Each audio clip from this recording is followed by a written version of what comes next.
नमस्कार दोस्तों, आप सभी का स्वागत है आपके अपने मनपसंद यूट्यूब चैनल शिवालिक एजुएयर। हमने कल पढ़ा था गैलेक्सी के बारे में और ब्रह्मांड के बारे में। ठीक है, तो हमारी गैलेक्सी का क्या नाम था? दुग्ध मेघला या फिर मिल्की वे। क्या नाम है हमारी गैलेक्सी का?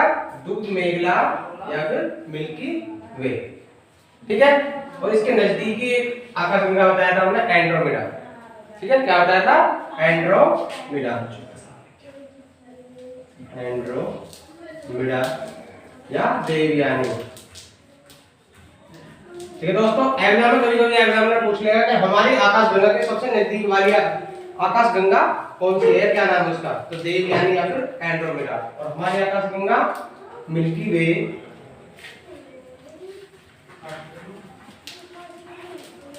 या दुग्ध मेघला। ठीक है, इसका व्यास भी बताया था मैंने 1,00,000 प्रकाश वर्ष। ठीक है, और सौर मंडल की बात कर रहे थे हम। ठीक है, इसके बीच में बताया था कि सुपरमेसिव ब्लैक होल होता है। हमारी आकाशगंगा के बीच में एक सुपरमेसिव ब्लैक होल है जिसका द्रव्यमान हमारे सूर्य से 1 करोड़ गुना अधिक है। ठीक है, यानी 1 करोड़ सूर्य एक तरफ और इसका वजन एक तरफ। इतना हैवी होता है और यहाँ पे आकर टाइम भी स्लो हो जाता है और प्रकाश का भी कोई अस्तित्व नहीं बचता है ब्लैक होल के पास। तो हमारा सौरमंडल कहां पर है? इससे लगभग 30,000 प्रकाश वर्ष की दूरी पर हमारा सौरमंडल स्थित है। ठीक है, तो आज हम सौरमंडल का अध्ययन करने जा रहे हैं और मैंने बताया था आपको कि सौरमंडल हमारा सूर्य पूरे सौरमंडल के साथ इस ब्लैक होल के चारों तरफ यानी आकाशगंगा में यहाँ पर चक्कर लगता है, परिक्रमा करता है। और वो परिक्रमा करने में कितना समय लगता है? 25 करोड़ वर्ष। ठीक है, 251 किलोमीटर प्रति सेकंड की गति से 25 करोड़ वर्ष में एक परिक्रमा पूरी करता है। उसे क्या कहते हैं? Cosmos year. क्या बोलते हैं उसे? कॉस्मोस ईयर यानी ब्रह्मांड वर्ष। जो सूर्य हमारा आकाशगंगा के केंद्र की एक पूरी परिक्रमा कर लेता है, यानी सूर्य का एक वर्ष कितने वर्ष के बराबर है? 25 करोड़ वर्ष के बराबर है। तो आज हम पढ़ेंगे इस सौरमंडल के बारे में, जिस सौरमंडल में हमारी पृथ्वी शामिल है, यानी हम खुद शामिल हैं। ठीक है दोस्तों, आज का हमारा टॉपिक है सौरमंडल यानी सोलर सिस्टम। सौरमंडल क्या होता है? सौरमंडल के अंदर ग्रह, क्षुद्र ग्रह, उल्कापिंड, ये सभी क्या करते हैं? ये सूर्य के चारों तरफ सूर्य की परिक्रमा कर रहे हैं और ये हम पूरा सौरमंडल कहते हैं। ठीक है, यहाँ पे क्या है हमारा? ये हमारा सूर्य है, सन। ठीक है दोस्तों, तो सन के पास में हमारे सौरमंडल में टोटल ग्रह है 8। सबसे पहले बुध, शुक्र, पृथ्वी, मंगल, बृहस्पति, शनि, अरुण, वरुण। ठीक है दोस्तों, 8 ग्रह हमारे सौरमंडल में हैं। इससे पहले 9 ग्रह हुआ करते थे, लेकिन 2006 में IAU, ठीक है, इंटरनेशनल एस्ट्रोनॉमिक यूनियन, अंतरराष्ट्रीय खगोल वैज्ञानिक संघ ने 2006 में 24 अगस्त 2006 को प्राग चेक गणराज्य में एक बैठक हुई थी और उसमें सौरमंडल के सभी ग्रहों के बारे में बैठक हुई और उसमें जो हमारा यम ग्रह था, ठीक है, वरुण के बाद यम ग्रह था, उसे बोने ग्रहों की श्रेणी में रख दिया गया। क्यों रख दिया गया? क्योंकि वो ग्रह होने की पूरी श्रेणी में खरा नहीं उतर रहा था और वरुण की कक्षाओं को वो काट रहा था, इसलिए उसे ग्रह की श्रेणी से बाहर निकाल दिया। वरना पहले पढ़ते थे नवग्रह, लेकिन अब नवग्रह नहीं है, अब 2006 से 8 ग्रह हैं हमारे। ठीक है, कौन कौन से ग्रह हैं? बुध, शुक्र, सबसे पहला ग्रह हमारा बुध और सबसे छोटा, उसके बाद शुक्र, फिर हमारी पृथ्वी आती है, मंगल, ठीक है, इसे इंग्लिश में बोलते क्या बोलते हैं? मरकरी। ठीक है, शुक्र को वीनस, अर्थ, मंगल मार्स, ठीक है, जुपिटर यानी बृहस्पति, बृहस्पति या फिर गुरु भी बोलते हैं, गुरुवार बोलते हैं ना, तो ये बृहस्पति है, ये सबसे बड़ा ग्रह है। यानी टोटल ग्रह मिला दिए जाए तो उससे लगभग 2.5 गुना अधिक वजन है इसका, बृहस्पति जुपिटर। शनि यानी सैटर्न, जो शनि बोलते हैं, ये शनि ग्रह 6 नंबर पर दूरी के हिसाब से, शनि सैटर्न। अरुण और लास्ट में वरुण। अरुण को बोलते हैं यूरेनस, यूरेनस, वरुण नेपच्यून। ठीक है दोस्तों, देखिए बड़ी आसानी से आज ऐसी ट्रिक बताऊंगा आपको मैं, आपको छुट्टियों में अब याद हो जाएंगे सारे ग्रह दूरी के हिसाब से। और ये एग्जाम में अक्सर आते रहते हैं कि सूर्य के सबसे निकट ग्रह कौन सा है, या फिर तीसरा सबसे दूरी के हिसाब से ग्रह कौन सा है, या तो इनके क्रम पूछ लेगा दूरी के हिसाब से, या फिर घटते क्रम में पूछ लेगा, या फिर आकार में। तो इनकी ऐसे आसान ट्रिक है, आराम से आपको याद हो जाएंगे। सबसे पहले नंबर पर बुध आता है, सबसे छोटा। ठीक है, तो इन्हें याद कैसे करेंगे हम? बुध, सबसे पहले दिन याद रखना है, बुध, बुध एक ग्रह को याद कर लो आप, बुध। ठीक है, बुध के बाद कौन सा दिन आता है? बृहस्पतिवार आता है, उसे छोड़ दो, एक दिन गैप कर दो इसमें। बृहस्पतिवार के बाद कौन सा ग्रह दिन आता है? शुक्र। ठीक है, शुक्रवार शनि आता है, उसे गैप कर दो, फिर आता है संडे। नहीं, संडे को हमारी पृथ्वी का दिन मान लो। ठीक है, अपना संडे, बृहस्पति यानी पृथ्वी। उसके बाद क्या आता है? मंडे, सोमवार को गैप कर दो, फिर मंगल आ गया। मंगल के बाद बुध छोड़ दो, बुध छोड़ दिया, बृहस्पति आ गया, फिर शुक्र छोड़ दो, शनि आ गया। देखो याद हो गया ना? बुध, बीच में एक बृहस्पति छोड़ा, फिर शुक्र आ गया, फिर शनि छोड़ दिया, संडे आ गया। यानी संडे को अपना अपना याद रखना, पृथ्वी हमारी है, हम पृथ्वी पर रहते हैं। उसके बाद सोमवार छोड़ दो, मंगल आ गया, बुध छोड़ दिया, बृहस्पति आ गया, शुक्र छोड़ दिया, शनि। अरुण वरुण दोनों नाम आराम से याद हो जाएंगे, अरुण और वरुण। तो इस तरह से हम ग्रहों को दूरी के हिसाब से फटाफट याद कर लेंगे। ठीक है दोस्तों, इस तरह से पूछेगा दूरी के हिसाब से बढ़ते क्रम बताइए। तो दूरी के हिसाब से पहले नंबर पर बुध, दूसरे नंबर पर शुक्र और तीसरे नंबर पर पृथ्वी। ठीक है, अब आकार में, आकार में आराम से याद हो जाएंगे आपको। सबसे बड़ा ग्रह है हमारा बृहस्पति, इसे नंबर 1। दूसरे नंबर पर इससे छोटा है शनि, नंबर 2। तीसरे नंबर पर अरुण, चौथे नंबर पर वरुण। इन चारों को नंबर से याद रखना है, शनि, बृहस्पति, शनि, अरुण, वरुण। फिर हमारी पृथ्वी आती है 5वें नंबर पर, 6ठे पर शुक्र और 7वें पर मंगल, 8वें पर बुध। याद हो जाएंगे ना? 1 2 3 4 5 6 7 8, ये घटते क्रम है। ठीक है, जब घटते क्रम याद हो जाएंगे तो बढ़ते क्रम हो जाएंगे आपको। ठीक है, बुध के बाद, ठीक है, बुध, मंगल, पृथ्वी, शुक्र, अरुण, वरुण, ठीक है, शनि, बृहस्पति। इस तरह से आप ग्रहों को आराम से याद कर लेंगे। और इन ग्रहों के बीच में क्षुद्र ग्रह पाए जाते हैं। ठीक है, क्षुद्र ग्रह किस किस ग्रहों के बीच में? ये वाले चारों ग्रह और ये वाले चारों ग्रह, ये आंतरिक ग्रह। इधर वाले सूर्य के पास में जो चारों ग्रह हैं उन्हें आंतरिक ग्रह बोलते हैं, और जो सूर्य से बाहर की तरफ है उन्हें कहते हैं बाह्य ग्रह या बृहस्पतिय ग्रह। ठीक है, अंदर वाले ग्रह बुध, शुक्र, पृथ्वी, मंगल, ये कैसे हैं? आंतरिक ग्रह, आंतरिक ग्रह। ये बाह्य ग्रह,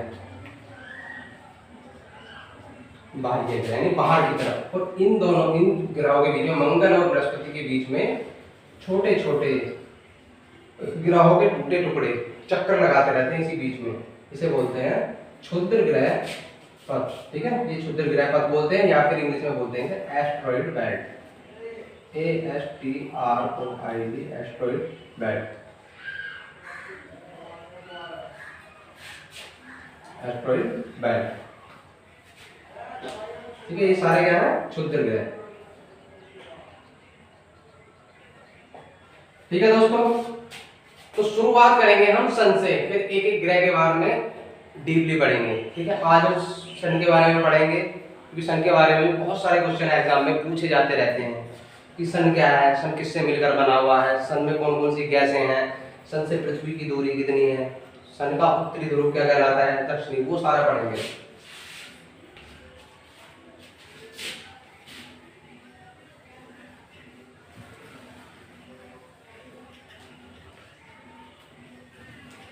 तो आज का हमारा टॉपिक है, सबसे पहले सूर्य के बारे में पढ़ते हैं। ग्रहों को मैंने आपको क्रम बता दिए, घटते बढ़ते क्रम बता दिए, फिर एक एक ग्रह के कुछ कुछ मॉक टॉपिक जो पूछे जाते रहते हैं एग्जाम में अक्सर, वो बताएंगे।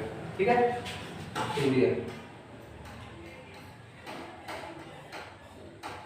सूर्य क्या है सबसे पहले आपको ये पता होना चाहिए, ठीक है। सूर्य क्या है, हम रात में क्या देखते हैं, रात में हम आकाश की तरफ देखते हैं, हमें अरबों तारे दिखाई देते हैं, अनगिनत बोलते हैं ना कि तारे, देखो आकाश में कितने सारे तारे हैं, तो उन्हीं तारों में से एक हमारा सूर्य है, ठीक है। तो सूर्य क्या है, तारा है, ठीक है। क्या है सूर्य, एक तारा है, याद रखना इससे, सूर्य तारा है, कैसा, मध्यम आकार का तारा, ठीक है। मध्यम का मतलब मध्यम आकार और उम्र, ठीक है। इन तारों की भी यानी सूर्य ग्रह इन सब की भी जैसे हमारे एज होती है 60 साल 80 साल, किसी की 100 साल, इसी तरह से इनकी भी एक एज होती है, एक लिमिट होती है, उसके बाद इनका जीवन भी समाप्त हो जाएगा जैसे हमारा होता है, ठीक है। मध्यम आकार और उम्र का तारा है, ठीक है। इसकी उम्र भी अभी लगभग मध्य में है और आकार भी, साइज भी इसका मीडियम वाला है, मध्य वाला, मध्य आकार और उम्र का एक युवा, ठीक है, युवा। और कलर कैसा है इसका, पीला आता है, पीला तारा है। तो यहाँ से 3-4 क्वेश्चन आपके इसी लाइन में होंगे, ठीक है। ये क्वेश्चन भी आ सकता है कि कैसा तारा है, तो मध्य आकार, किस आकार का तारा है, मध्य आकार, और क्या किस उम्र का तारा है, मध्यम। और जो मध्यम उम्र होती है युवा अवस्था कहते हैं, जवानी बोलते हैं ना, लगभग कोई व्यक्ति यदि 25 से 30 साल का तो उसे युवा बोलेंगे। तो इसी तरह से इसकी जो एज अभी युवा है, और कलर कैसा है इसका, इसकी एज का पता कैसे चलता है, कलर से।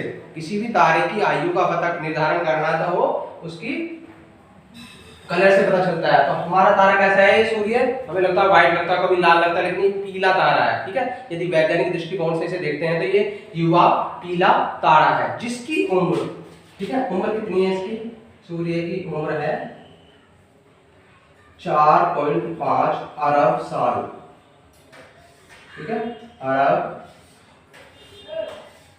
4.5 अरब साल पुराना हमारा सूर्य है, ठीक है। यहाँ भी आपके 2 क्वेश्चन कंप्लीट हो जाते हैं। जितना पुराना सूर्य है उतनी पुरानी हमारी पृथ्वी है, क्योंकि पृथ्वी भी उसी समय की बनी हुई है जब हमारा पूरा सौरमंडल एक साथ बन रहा था, ठीक है। सूर्य है, बुध, शुक्र, सारे ग्रह लगभग उसी समय बने हुए, तो 4.5 अरब साल। और संभावित जीवन काल, एक क्वेश्चन आ जाता है,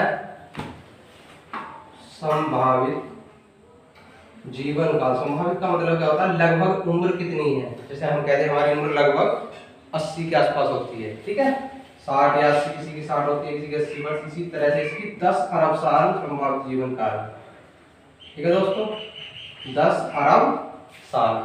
यानी अभी लगभग वो ये 60 लगभग 5 अरब साल तक वो कंटिन्यू ऐसे ही चलता रहेगा, प्रकाश देता रहेगा। उसके बाद क्या है होगा, इसका आकार बढ़ेगा, ठीक है। जब इसके अंदर की हाइड्रोजन गैस, इसके अंदर हाइड्रोजन गैस होती है और हीलियम गैस होती है, जब इसके अंदर की सारी हाइड्रोजन गैस खत्म हो जाएगी तो ये सूर्य अपना आकार बढ़ाना शुरू करेगा। और मैंने सबसे पास में बताया था आपको बुध, उसके बाद शुक्र, तो ये कम से कम शुक्र तक आ जाएगा, 200 गुना अब के मुकाबले 200 गुना बढ़ चुका होगा और रेड जॉइंट में परिवर्तन हो जाएगा, ठीक है।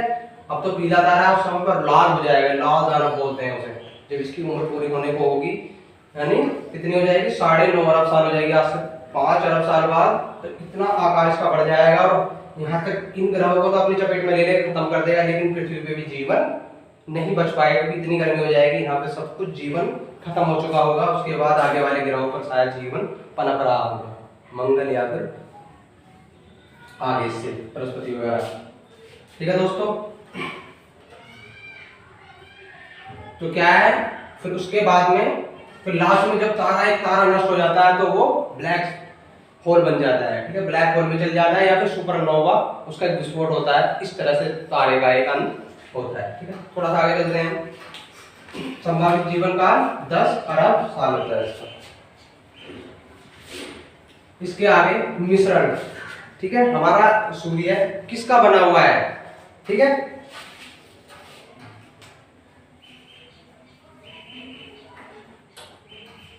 हमारे सूर्य का मिश्रण गैसों का मिश्रण है, ठीक है। इसमें 71%, 71%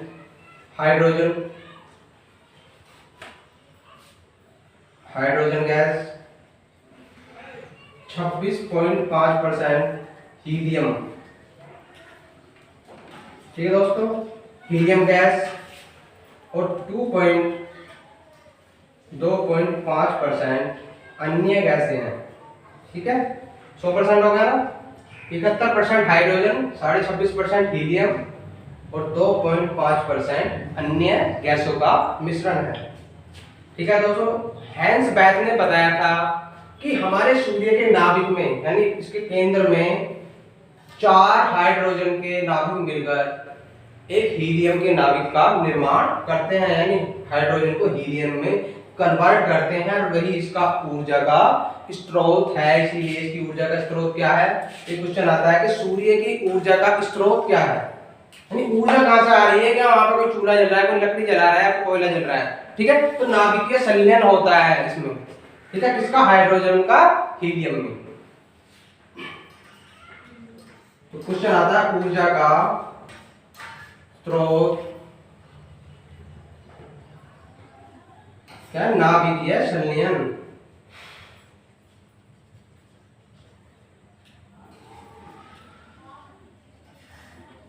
ठीक है, नाभिकीय संलयन किसका, हाइड्रोजन का हीलियम में।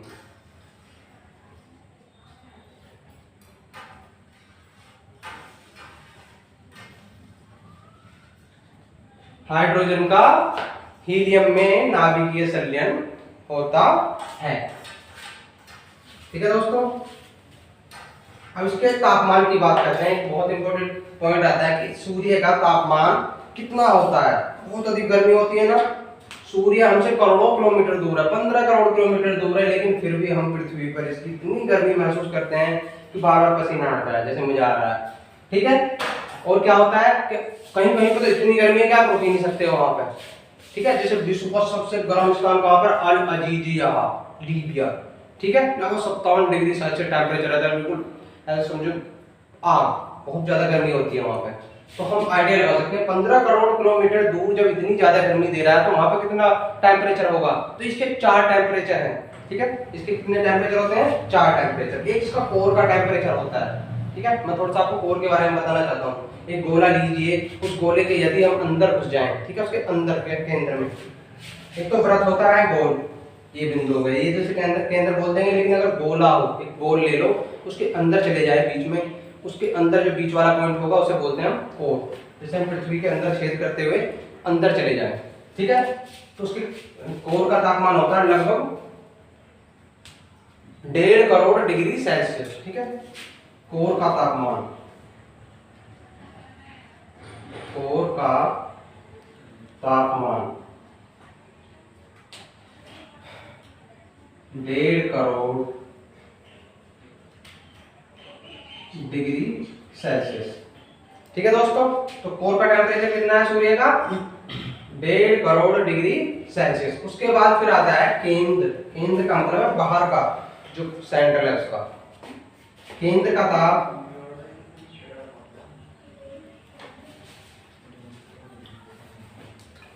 केंद्र का ताप होता है इसका 15,000 डिग्री सेल्सियस। ठीक है, उसके बाद फिर आता है बाहरी सतह। ठीक है दोस्तों, इसकी जो सतह है, बाहरी सतह, इसका टेम्परेचर, सतह का ताप। ठीक है, ये बाहरी सतह, बाहरी सतह का ताप कितना होता है, 6000 डिग्री सेल्सियस। ठीक है, और एक सूर्य के अंदर एक काला धब्बा होता है। ठीक है, ब्लैक स्पॉट है इसके अंदर। काले धब्बे का ताप कितना है, यहां पे लिख रहा हूं मैं, काले धब्बे का तापमान 1500 डिग्री सेल्सियस। ठीक है दोस्तों,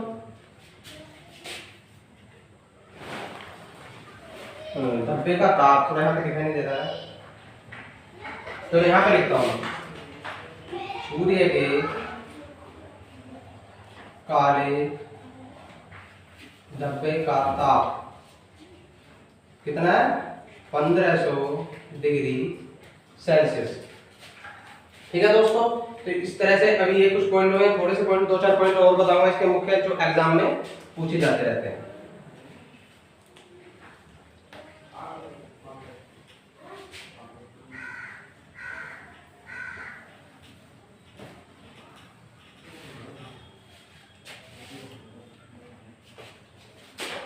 पृथ्वी की दूरी, ठीक है, एक क्वेश्चन आता है सूर्य से पृथ्वी की दूरी कितनी है? 14,95,98,900 किलोमीटर। ठीक है, कितनी दूर है? 14,95,98,900 किलोमीटर दूर हमसे सूर्य है, इसलिए बोलते हैं 14,96,00,000 या फिर लगभग में 15 करोड़ भी बोल देते हैं। ठीक है, या फिर इस तरह से लिख सकते हैं 14.56, ठीक है, करोड़।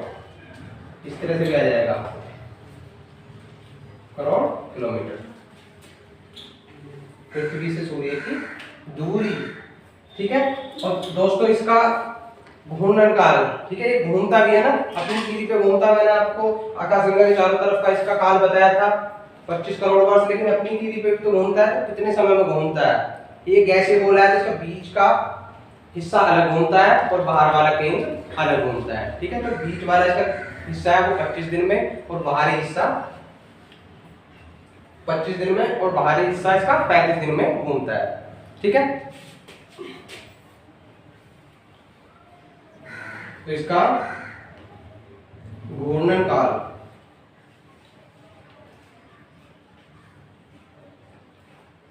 ठीक है 25.38 दिन, इस तरह से आएगा। ठीक है, उत्तरी ध्रुव। ठीक है दोस्तों, एक उत्तरी ध्रुव होता है, एक दक्षिणी ध्रुव, जैसे पृथ्वी का होता है ऐसे सूर्य का उत्तरी ध्रुव और दक्षिणी ध्रुव। ऑरोरा बोरियलिस और दक्षिणी ध्रुव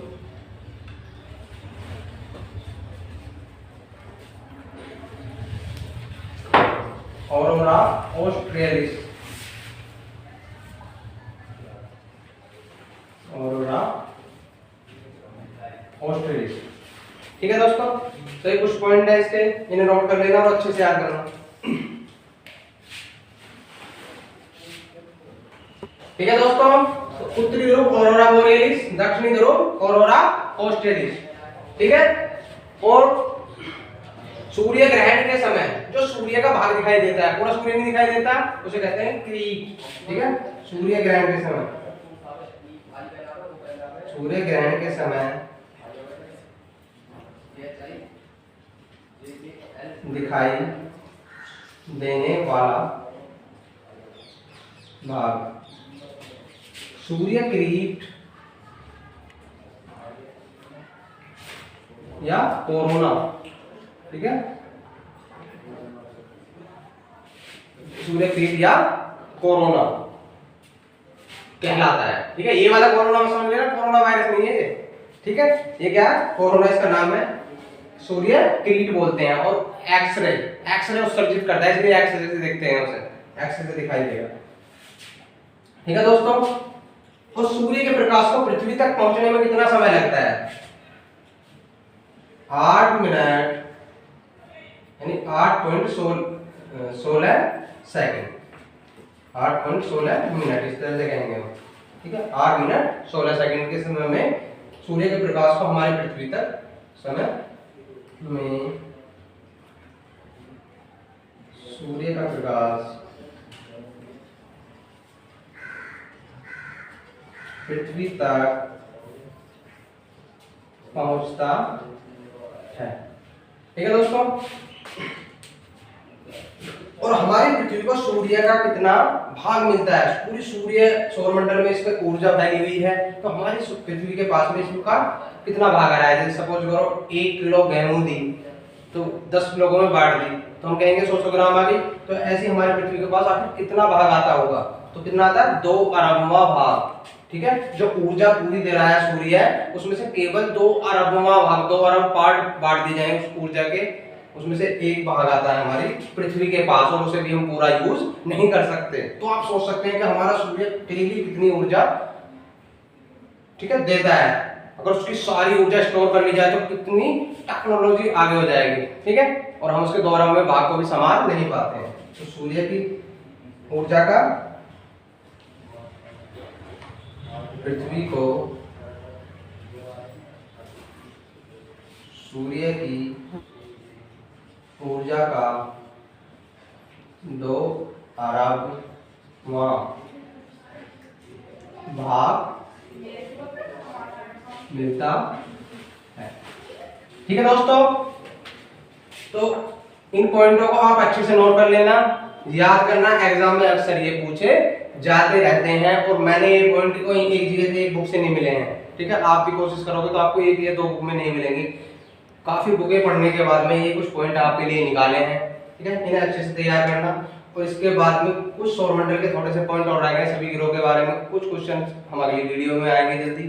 ज्यादा से ज्यादा लाइक शेयर करें और कोई दिक्कत हो तो इसमें कमेंट करें। ओके, ये वीडियो बनानी पड़ेगी 15 से।